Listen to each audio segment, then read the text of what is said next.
พี่น้องสบายดีกันเบิดสุขสุขคนสุหมองสุบอน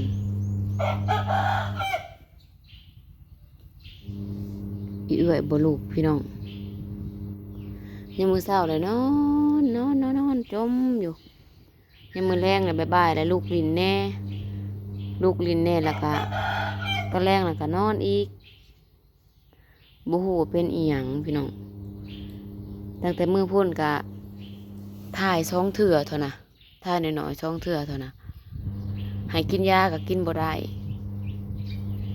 เลยถาพ่อสิมาแล้วก็พ่อสิมาเอาลูกไปหาหมอ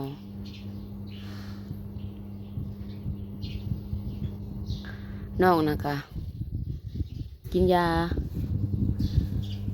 น้องนั่นก็ยืงท้องคือกันพี่น้องกินยาแล้วก็ขี้คืนนี่มากินยาเช้าอีกนี่ตดมากินนมนี่พี่น้องเรากินนมแล้วก็บ่นอนนี่กินก็บ่หลายดอกดูดน้อยนึงแล้วก็ยาเบิดมื้อนี่กล่องนึง2กล่องกลางคืนก็2กล่องกลางเทื่อก็กล่องนึงเบิดคืน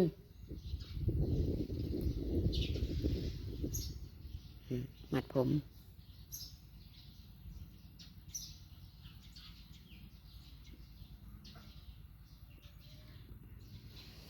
เอื้อยหั่นแหละบ่ลูกพี่น้องแม่ก็เลยเฮ็ดเวียกเฮือนการซ่านถาพ่อยังไปเคลียร์เวียกอยู่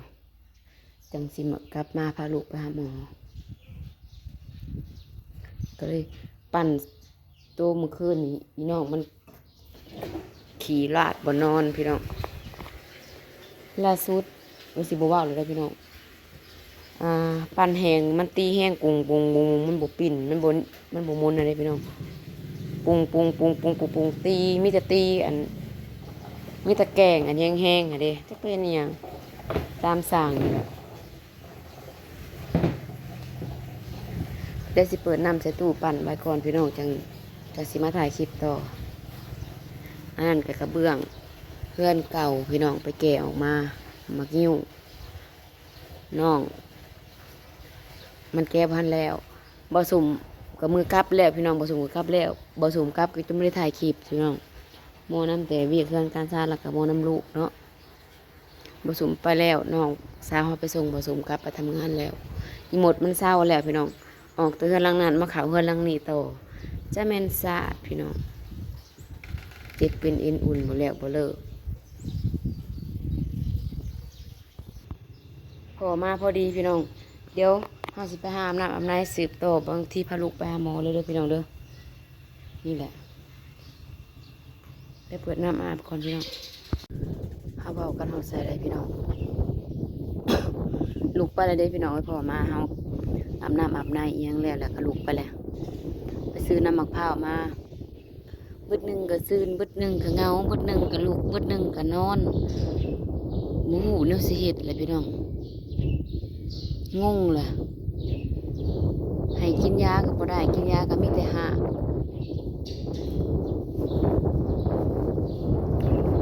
โอ้เนี่ยสิเห็ดเลยพี่น้องคันสิพาไปหาหมอกับไปรักษาเป็นลูกคันสิพาไปหาหมอกับจะสิบอกหมอวันอะไรถามมาเมื่อยโบกับวันอะไรใหญ่สำนีมันกับพ่อบอกพ่อหูบ่แหละว่าเจ็บขาเมื่อลินอยู่บ้านแม่ก็ห่มให้แล้วเธอพัดลูกซื่นสลอยอยู่แล้วเธอพัดนอนเงาอยู่จักสิว่าจังได้บ่ฮู้แนวนั้นพี่น้องอีน้องก็พ่อมาเอานอนแต่ได้นอนฉันอยู่กับแม่ในเบิดมือกับบ่นอนแต่ก็เป็นอีหยัง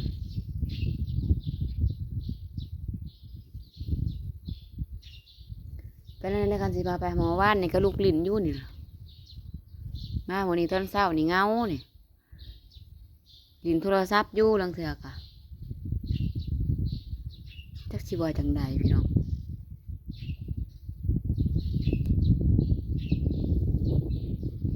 บ่สุ่มนะว่าสิไปแล้วบ่ได้ไปแล้วพี่น้องเมื่อฮอดพุ่นแล้วก็แม่เป็นกระทันหันหาแม่ส่งโรงพยาบาลแล้วก็ยังบ่ได้ไปซ้ำนี่มันวาสนาเขาโอ้ย สิไปหาเงินกับมีแต่แนวของแนวค่านะพี่น้องเนาะเสียจะได้กับลูกพี่น้องเดี๋ยวลูกเดี๋ยวนอนเดี๋ยวสื่นเดี๋ยวเหงาอยู่ค่าน้ำแล้วกะบูฮูแล้วสิว่า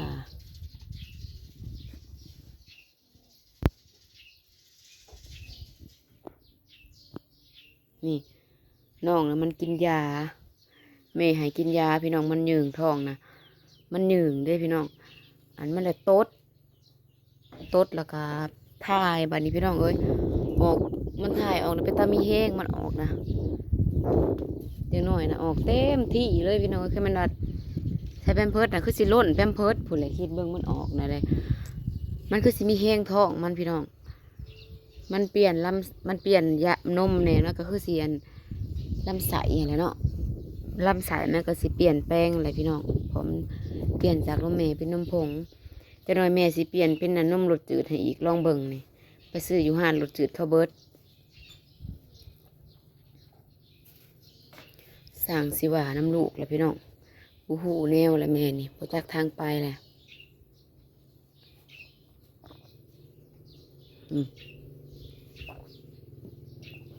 ม่านเลย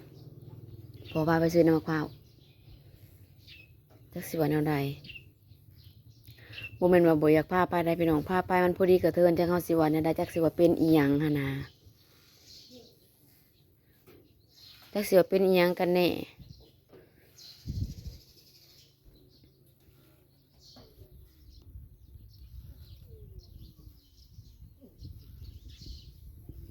กูนแม่จะเนี่ยมาเบิ่งได้แม่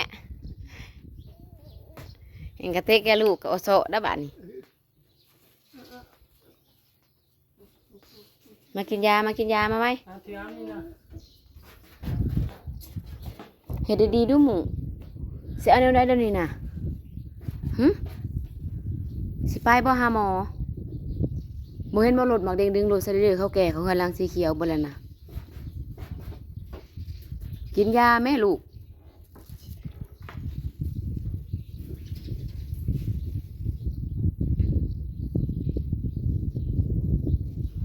ไปหาหมอก็ใช่แม่บอกหมอว่าอะไรเป็นยังบ้านี่นอนองลองอยู่นี่เมียก็บอกจักนะสิบอกหมอได้มันนอนซื่อๆบ่แล้วเถื่อผัดลูกอยู่แล้วเถื่อผัดนอนงงคือกันได้เหยได้หัวใจ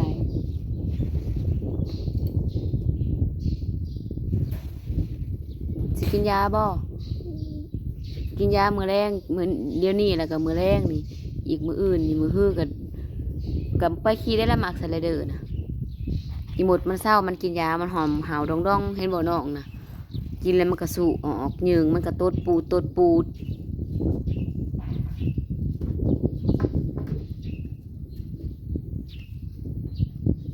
เนาะกินให้ป้าลุงมึงดูนี่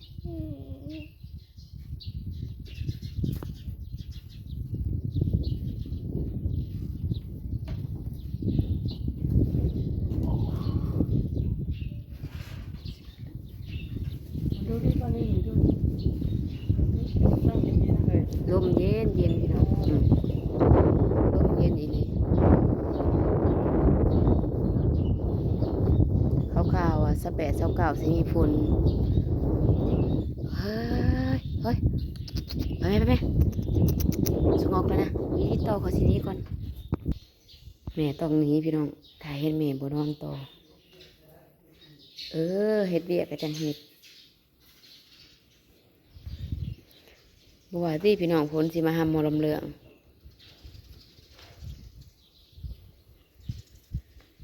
เบื้องเก่าไม้เก่า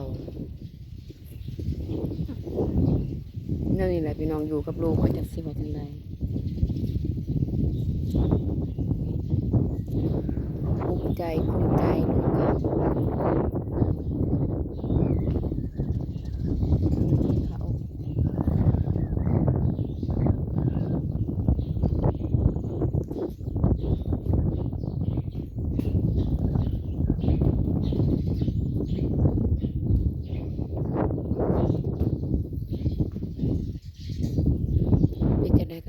กับฝาก ส้มไปเด้อพี่น้องนอนหากันนอนน้อยเดียวหนึ่งพี่น้องกะสิเดอำลาพาจากเด้อพี่น้องเด้อพอๆกันอีกคลิปใหม่มื้อนี้ก็ทูเพื่อนพี่น้องฝากเบิ่งฝากชมฝากเป็นกำลังใจให้หน่อยเด้อ